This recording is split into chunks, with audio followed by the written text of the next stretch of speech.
নিজের শরীরে পেট্রোল জ্বালিয়ে আগুন দিয়ে দেব। প্রথমত একটা প্রশ্নের উত্তর এখানে পরিষ্কার করছি যে আমি কেন দলের বাইরে গিয়ে স্বতন্ত্র থেকে নির্বাচন করছি। তার মূল কারণ হলো এখানে আমি চাকসুতে শিক্ষার্থীদের প্রতিনিধি হিসেবে আসছি, কোনো দলীয় লেজুর ভিত্তি করতে নয়। আমার মূল কাজ হলো এখানে শিক্ষার্থীদের জন্য কথা বলা, তার যে যৌক্তিক দাবি আছে সেগুলো তুলে ধরা। কোনো দলের এজেন্ডা বাস্তবায়ন করতে আমি এখানে আসি নাই। ভৌগোলিক অবস্থানের কারণে চট্টগ্রাম বিশ্ববিদ্যালয়ের শিক্ষার্থীরা মূলত দুইটা সমস্যা সবচেয়ে বেশি মোকাবেলা করে। একটা হচ্ছে আবাসন, এখানে প্রায় 80% শিক্ষার্থী আবাসন সংকটে ভুগছে, এবং যোগাযোগ ব্যবস্থার একমাত্র মাধ্যম শাটল হলেও সেখানে পর্যাপ্ত বগি না থাকা এবং শিডিউল বিপর্যয় সহ বেশ কিছু কারণে শিক্ষার্থীরা ভোগান্তির শিকার হয়। আমার মনে হয়েছে এগুলো নিয়ে কাজ করা দরকার।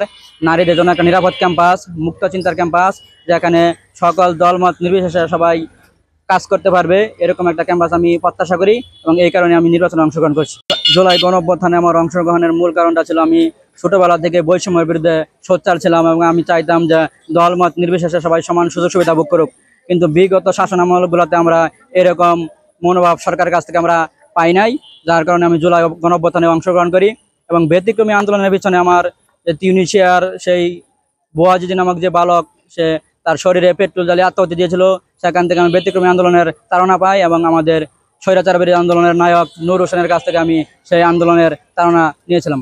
অভ্যুত্থানে অংশগ্রহণ করার পূর্বে আমি বন্ধুদেরকে সবসময় বলতাম যে দেশ থেকে যদি অন্যায় অবিচার দূর না হয়, তাহলে আমি প্রয়োজনে বোয়াজিজির মতো নিজের শরীরে পেট্রোল জ্বালিয়ে আগুন দিয়ে দেবো। এবং সেইখান থেকে আমি বুকে ফেটে লিখে আন্দোলনে নিয়মিত অংশগ্রহণ করতাম। প্রথম চট্টগ্রাম বিশ্ববিদ্যালয় শহীদ মিনারে, এবং সেখান থেকে 1 নম্বর গেট, তারপর আমরা 16 শহর সহ চট্টগ্রাম শহরের বিভিন্ন পয়েন্টে আন্দোলনে অংশগ্রহণ করি, এবং এক পর্যায়ে 5 আগস্ট স্বৈরাচারী হাসিনার পতন ঘটে।